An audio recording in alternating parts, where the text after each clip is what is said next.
the full-on, like, actual war with Iran, we are back onto it. Okay.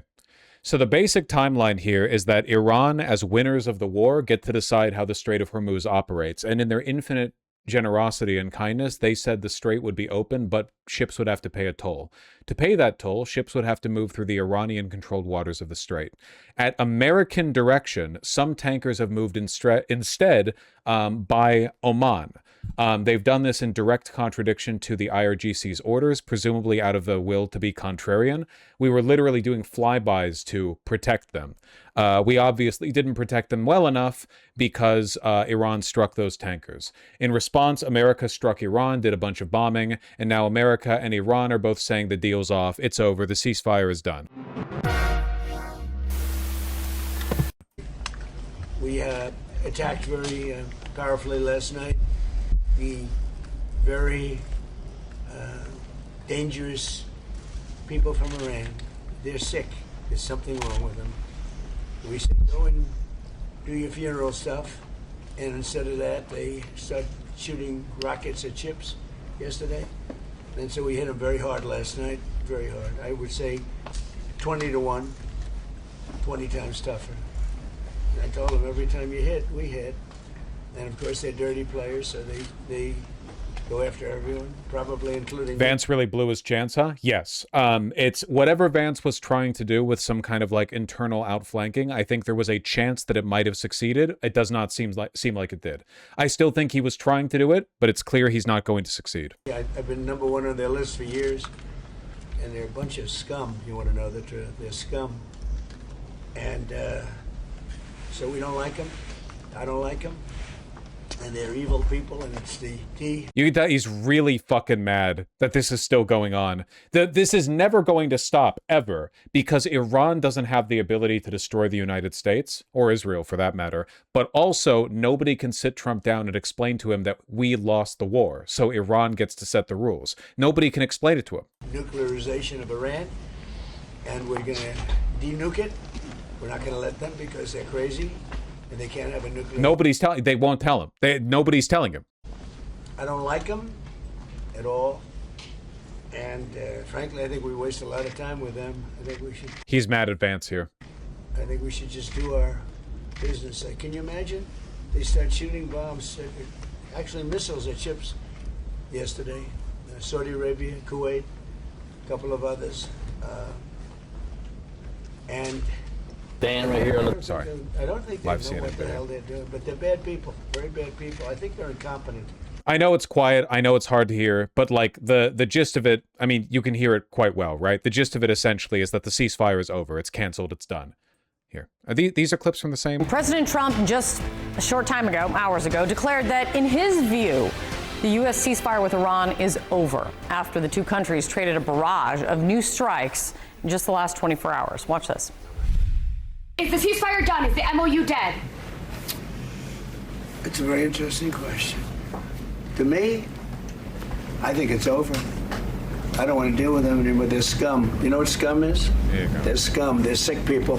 They're led by sick people. And they're vicious, violent people. And if they had a nuclear weapon, they'd use it. As far as I'm concerned, it's over. The memorandum of understanding between the two countries apparently collapsing now as President Trump attends the NATO summit in Turkey. The president has also now reimposed sanctions on Iranian oil sales. That's a key reversal of a big concession that was part of the latest ceasefire. It was part of this memorandum of understanding. Who could have seen this coming? Yeah, no. Again, I feel like on some level, a lot of people, even people within the administration, still think that, like, hey, we're a superpower. There's no way it could actually happen, right? We're at the end of history. There's no way any amount of bad decision-making could actually have consequences, right? Consequences are felt largely in the abstract over a long period of time by the poor. There's no way we fuck things up so badly that it actually crashes the global economy, huh? But unfortunately for them, we live in a finite universe. Trump also called the negotiations with Iran a waste of time. Overnight, there were large explosions and fires seen at multiple ports in Iran. Those strikes are said to be the U.S. response to Iran launching a series of attacks on commercial ships near the Strait of Hormuz this Which week. was their right. I'm going to die on this hill forever and ever. I'm never going to stop saying it. They had a right to do that. We attacked them, Iran, for no reason. And then we lost. They retaliated in self-defense, and now they control the strait. We created a problem. They defended themselves. It's that simple. They now have a right to charge a toll on ships moving through the strait. Let's get to CNN's Kristen Holmes. She's live in Turkey for us following the president's travels. Kristen, what are you learning about this right now?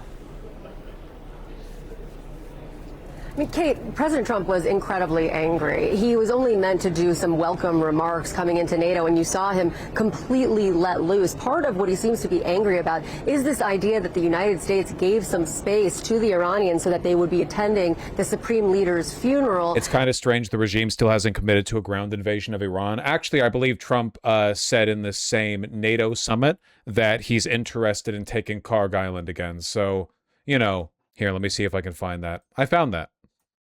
We attacked Karg Island last night. We knocked out a piece. I said, don't touch the oil, because maybe we'll take over Karg Island. You know, we may take over Karg Island. There's not a thing they can do about it. But I said, don't hit the pipes. Just hit everything else. And they hit it. They may hit it again tonight. So, you know, as for your question, normally I'm not that way. But they really deserve it, because they're saying they want to make a deal, but they don't. Keep in mind that as we do this segment right now, at this moment, the bombing is continuing. As is always the case, America is bombing cities in Iran. Civilians are dying.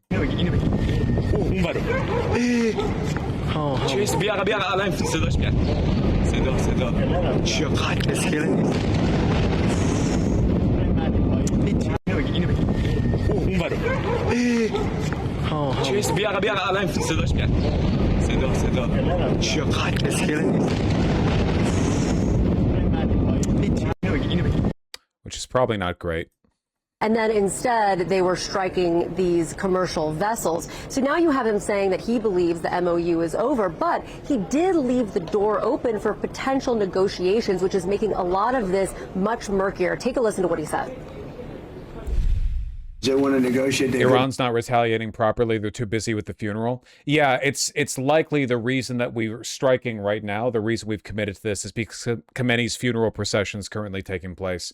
To my knowledge, we have not bombed the procession itself. I think if we did, that would be like very big international news. But this is a classic Israeli tactic. You know, you show up at the funeral, you bomb the funeral. It's possible that Iran is being more withdrawn right now because their senior leadership are busy with this procession. But Iran has been so far extremely restrained in their retaliation, considering what we've done. In fact, to my knowledge, they haven't really done anything from this wave of attacks outside of the strikes on those tankers that tried to skip past the toll.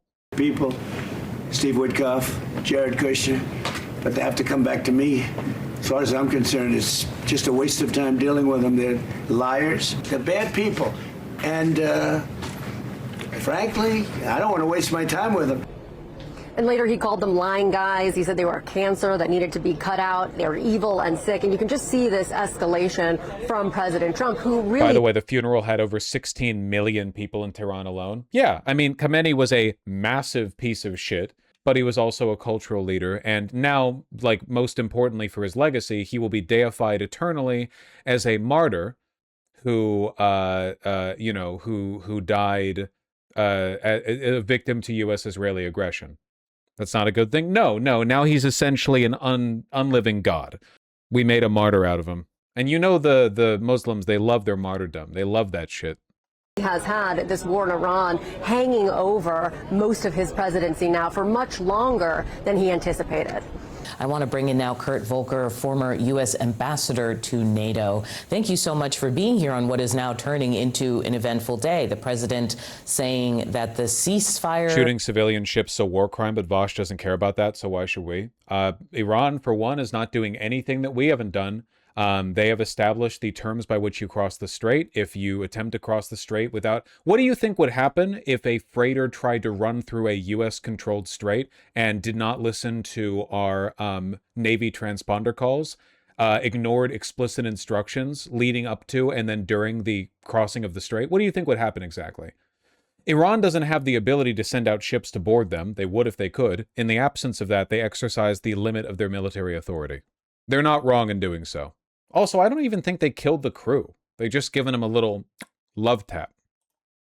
That they had negotiated their memorandum of understanding is over after some attacks on ships in the Strait of Hormuz. Okay, but America would do it as not a defense of Iran. Okay, let me speak more clearly then. I support what Iran is doing right now.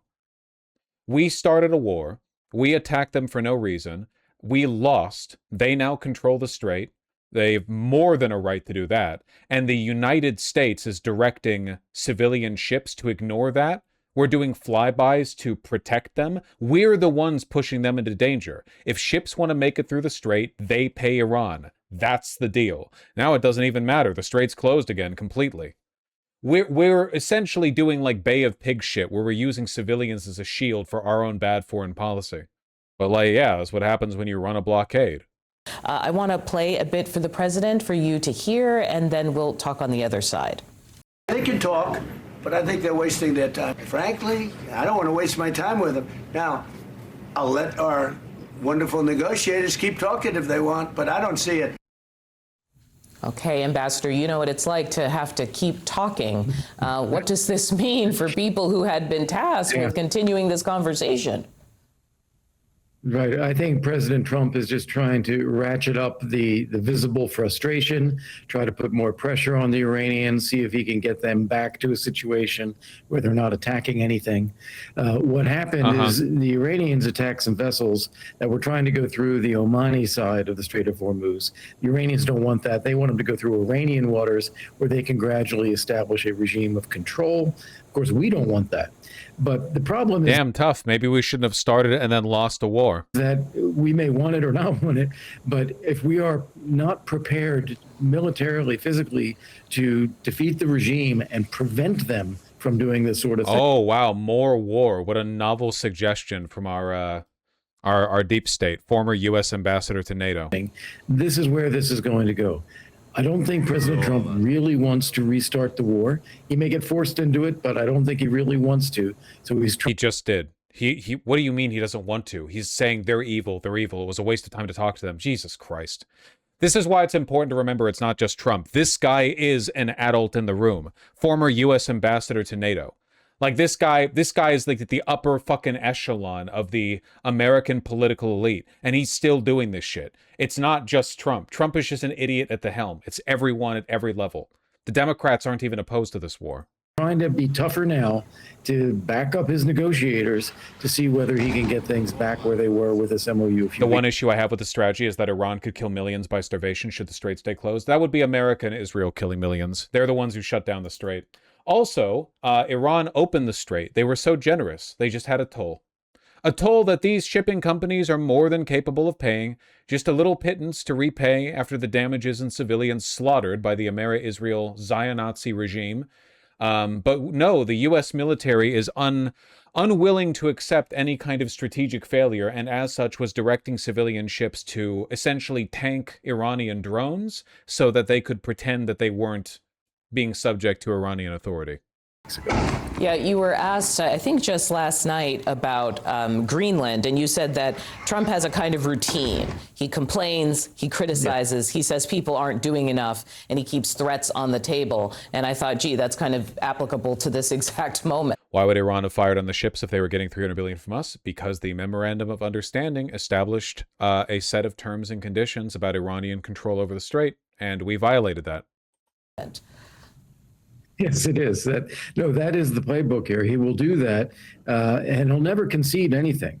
So even with Greenland, for example, I don't think he was planning to bring up Greenland at this summit at all. Oh, yeah, he said that we need to conquer Greenland again. He also said he wants there to be no trade with Spain. We just have a mad king. It's like there's not much like nuance to it. We just have a mad king. He's just insane, and no one will stop him. Here's that clip, by the way. Spain is a wasted cause. We don't want to do any trade business with Spain anymore, by the way. I'd like you to cut it off. Spain is a terrible partner in NATO. They don't participate. They don't pay. I don't want anything What Spain even do? They're not pro-Israel. Do with Spain. Cut off all trade with Spain, please. including visits. Okay, we don't want anything to do. Watch them come running back. Oh, they'll come running back. They treat this man terribly, and this man's a good man too, great man. They're lucky they have him. But Spain doesn't agree to anything, and you shouldn't carry him. I mean, you sort of automatically carry because you're protecting an area, so they're there.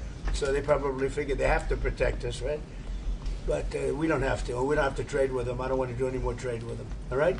Sure. Take it immediately. You don't even talk to them. When the oil reserves running out, all good things in time. Somebody asked him about it. So he says, yes, of course it's still on the table. Of course it should be ours. And I think that also Mark, the old world order is dead. Carney now being bitch made and putting on horse blinders back on to walk in line with the U.S. Carney says Trump won on NATO defense spending, supports Iran strikes. Yeah, of course. He's a fucking banker. He's always been part of the deep state. He was just getting some accolades because he was one of the few people honest enough to acknowledge that they were part of a corrupt, illegitimate, failing world order. His only problem with the global world order was that Trump was at the head of it, and Trump's a bad manager of the of global capitalism. That's it. He doesn't have like a moral qualm with it. What he's going to do with the Iranians here, step by step, keep putting the pressure on about the Strait, keep putting pressure on about the... sorry to keep pausing, but I wanted to show this clip as well. Yeah. Danish reporter. Rasmus Veneborg from the Danish news agency. Yes, hi. Danish news agency Ritzau. Mark, you sit next to Donald Trump in moments where he talks about conquering Greenland, talks about lashing out at allies like Spain, starting trade wars, things that it doesn't seem like the old Mark Rutte would approve of. Does this have any effect on your self-respect when you sit next to him like that and say nothing? You know, what I always do is acknowledge. Yeah, essentially, why are you a bitch? When praise is due, and I think we should praise Donald Trump for the fact that NATO is so much stronger. Of course, it has to do with the Russian threat. It has to do... See, it's not just Trump. It's not just the Republicans. It's the global order. It's the entire West. The entire West has fallen to this class of technocratic servants of capital who would lick the shit from the asshole of any wealthy man who asked them to. They are utterly unconcerned with your well-being. They don't give a shit. They would literally lead the earth to billions of deaths before going back on their priors. And it's not even because they care that much. It's just their job. That's what they were hired to do. With the war in Ukraine, but it very much also has to do with President Trump delivering now what since Eisenhower the United States tried to achieve, equalizing spending between the US and Europe. And it makes Europe stronger. It makes Europe more relevant for the United States as a partner. So look at this. Trump can just straightforwardly say, I want to invade your country. I want to invade Greenland. I don't care. I hate you. Ba, ba, ba. And they'll still defend him. He's literally defending him here. It's all of your leaders, Europe. It's all of us together. It's a shared system. It's called capitalism. This is why I get frustrated when people are like, oh, it's Trump. Yeah, Trump is the idiot. He's the mad king. The monarchy is the problem. that is like, fuck, at least we're the center of the Western global order. You guys are just our fucking protectorates. You're like U.S. vassal states. At least we have the Mad King. You're like a fucking vassal of the Mad King. He shows up and fucks your wife in front of you and tells you to eat like the rotten cheese he brought as a test of loyalty. And then this guy chokes it down and then explains to you how it was his honor to do so. You're more cucked than we are. Transformative character of this summit, of what happened in The Hague, the implementation since The Hague, this summit as a point in time where we take stock, and I think that's extremely important. And when it comes to Greenland, I already explained, we had a meeting in Davos. And I said, I agree with you when it comes to... Like, he could insult Trump here and it wouldn't even matter because Trump is insane and demented and would forget almost immediately. And Trump already thinks all of Europe is communist and nothing matters anyway. He won't do it because insulting Trump would be insulting the supremacy of capital. That's why. Trump is an abstract representation of the will of global capital. There's like basically every major institution in the stock market, every like major... asset holding public company, they're all behind Trump. They're all with the MAGA movement. The Magnificent Seven, they eat his ass nonstop. They suck up to him. They meet him for policy. They get whatever they want. They want a favorable trade environment. Russia, when it comes to China, gaining access to the High North. But let's do this together. We have NATO for this. Let's work together on this. This is exactly what we are doing. Another example of this, Kirsten Gillibrand has gotten $300 million for her son from crypto donors. Gotcha. Democratic megadonor Chris Larson has backed Senator Kirsten Gillibrand's political campaign several times over the years. Now he's got a new investment, her 22-year-old son's startup. Phenomenal. Yeah.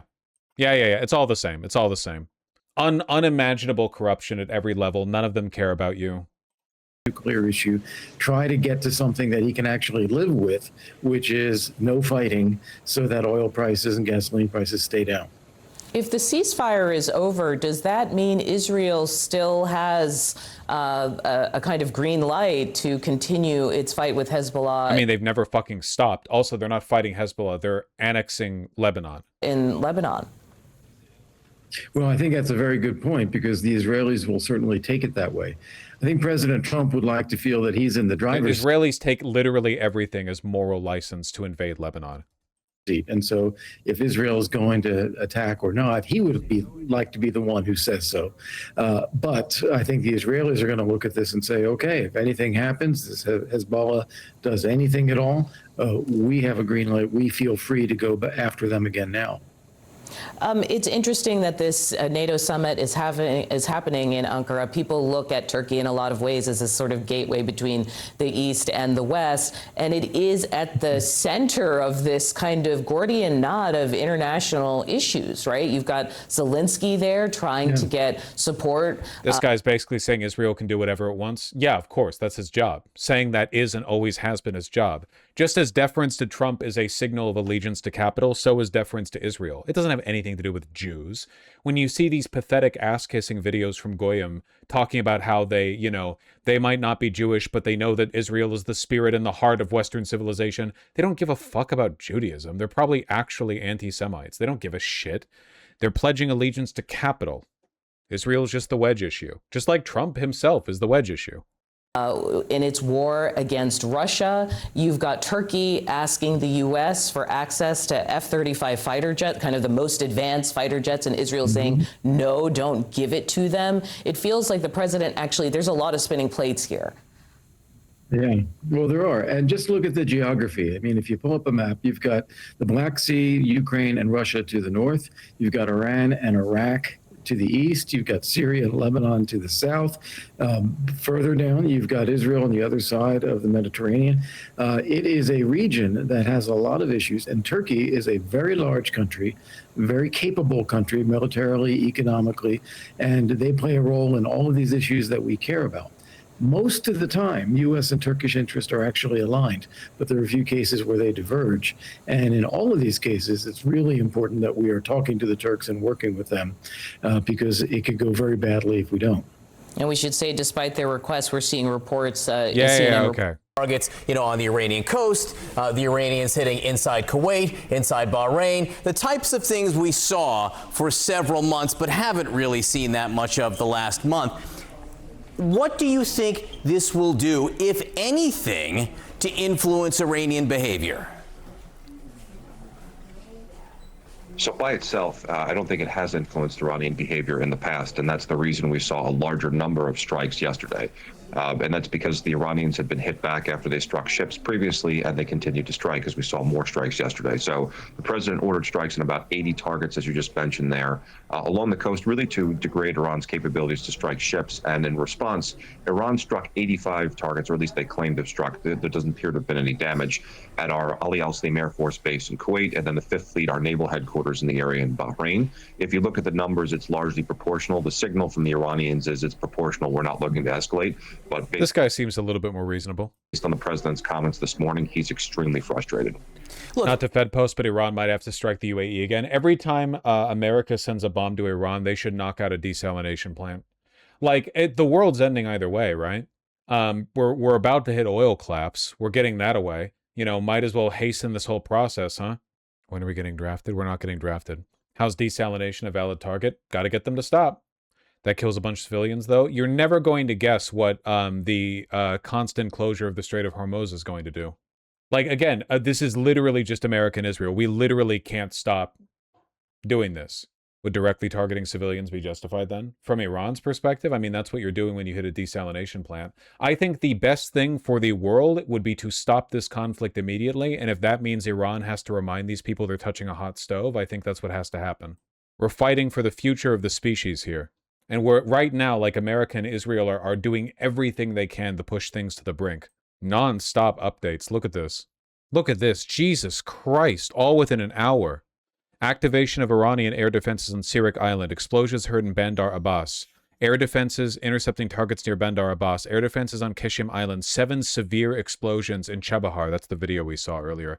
Explosion in Lavon. Barak Ravid confirms U.S. strikes against Iran are underway. Thanks, Barak Ravid.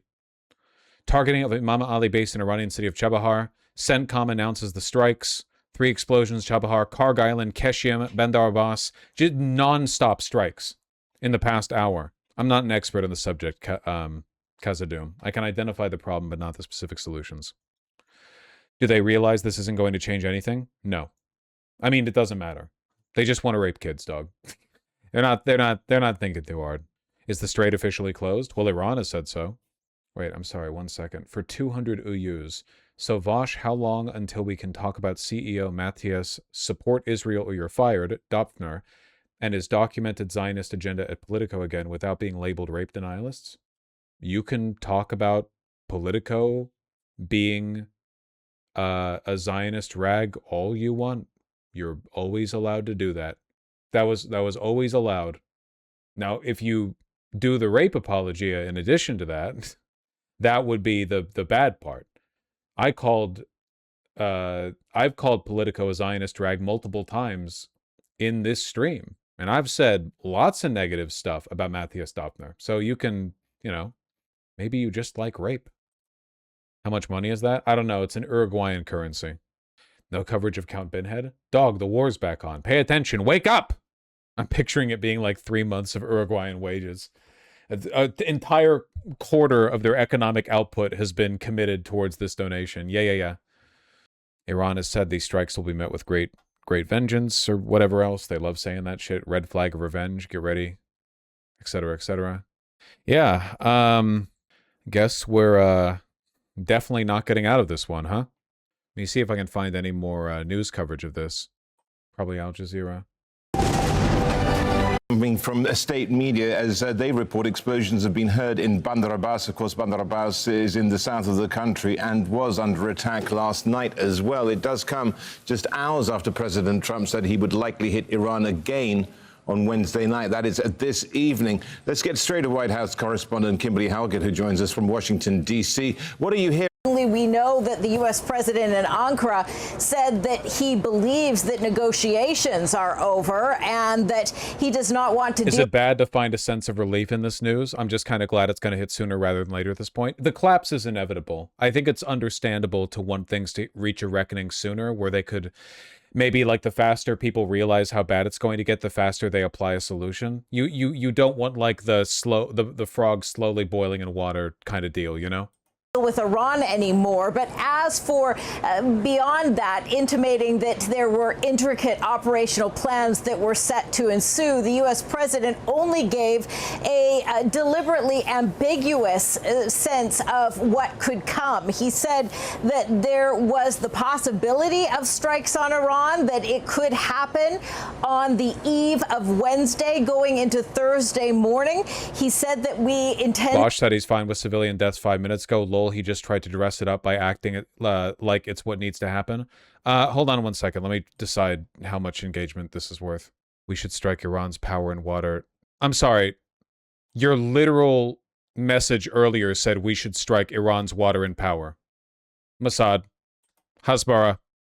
To hit them hard again tonight, and he stopped short of saying, though, whether or not he had already authorized such strikes. But what I can tell you from my experience covering these sorts of operations is that they are already in the works, and there is a fair amount of planning that needs to take place in advance, hours in advance. So even as the U.S. president was indicating that he had not yet ordered the operation, it's likely that he already had, given the buildup that's necessary in order to carry out this type of strikes that the U.S. president was suggesting was imminent, given the scale. What we know is that the U.S. president said we intend to hit them hard. That certainly signals that he had authorized a magnitude larger than we'd seen on Tuesday evening. But again, with regard to an operational announcement, there has not yet been one. We do know that we watch very carefully for any sort of news coming out of U.S. Central Command for further indications of what. The problem is assuming targeting civilians is actually effective at winning the war. I mean, that's what we keep doing to Iran. Iran, for the most part, has been striking military bases occupied by the United States. I mean, like, this has to stop, right? It has to stop. This has to stop. So what can Iran do? Iran has already struck a bunch of U.S. military bases, and basically they're abandoned now. What do? You know, what's the solution here? Do we just let Greater Israel run amok? Just the Israelis rape and kill everything in their path? Do we just let them gobble up the entire Middle East? Well, like, they're not going to make it that far, but do we let them try, and then they fail and the Arab world collapses on them, and then they nuke the planet, and then I have to, like, watch a 50 megaton nuclear warhead detonate over the city of Seattle while watching a CNN live segment where they explain this is my fault because I was anti-Semitic? Like, it has to stop. And right now, Iran is the only country willing to do it. Trust me, if I was president of the United States, I would also do something about it. But I'm not. What this could look like. But the U.S. president insists that when it comes to the strikes, that these are retaliatory in nature, given the fact the U.S. president said that it was Iran. People keep acting like a cargo ship of 5 people. Iran's not even killing the crew of these boats. Unlike what America was doing with random fishing boats in the in South America, we are not, like, Iran is not killing the crew. They're just hitting them with drones. That had broken the ceasefire, that has been fragile and has already experienced tit-for-tat strikes between the United States and Iran since its inception. What we know is that the U.S. president is blaming Iran for the retaliatory strikes the United States took on Tuesday, saying that it was the Iranians that struck first on commercial vessels in the Strait. Let me be clear, a quick end to this conflict would be to give Iran what they want. I want Iran to have what it wants. I want Iran won. They're the good guys here. I want them to have what they want. Well, I don't want them to, like, I don't know, kill every woman who shows her hair or whatever. Like, there's probably a lot of stuff the IRGC wants that I don't want. But in the specific context of this conflict, I want the Iran has won. Of Hormuz, and that is why the U.S. is responding on Tuesday and, according to reports now coming out of Iran, again on Wednesday evening. Hold that thought, Kimberly. Kimberly Hulk is at the White House lawn. Let's get to the background to all this, because President Trump has been threatening more attacks against Iran earlier, as Kimberly was saying. He did go on to say that he didn't think that the war would start again. He made the comments on the last day of the NATO summit, of course, in Ankara, Trump calling Iranian officials dishonorable, and even hinted at the possibility of seizing Iran's Karg Island. But he did leave the door open for diplomacy, saying he'll let his negotiators continue talks with Tehran. Mr. President, it seems that the war with Iran may start again. What do you expect from your European allies? I don't think it's going to start again. I think it's going to go very quickly. They hit a couple of ships, and so we hit them much harder. When they hit, we hit 10 times harder. You know, we hit much harder than they do. We have a lot better equipment than they do. We may even, somebody asked before, do you think you'll hit them tonight? I said, we might, yeah, we might. But when they hit, we hit, you know. It's what we use their language, we speak their language. No, I don't think so. I think anything that happens is going to be over very quickly. And indeed, let's get back to Kimberly. Oil prices already up on this as well, seeing what Brent crude up to $78.74 the barrel here. But, you know, Kimberly, it is against this backdrop of really unusually harsh language coming out of the president today, really coming about during that NATO summit. Been talking about Iran's leadership, its negotiating team, as saying that they were scum, cuckoo, and a little bit crazy here as well. He also said the ceasefire is over. Now, what is the... Oh. Did Trump actually say Islamic Republic of Japan? Yes. We'll see how this goes, I guess.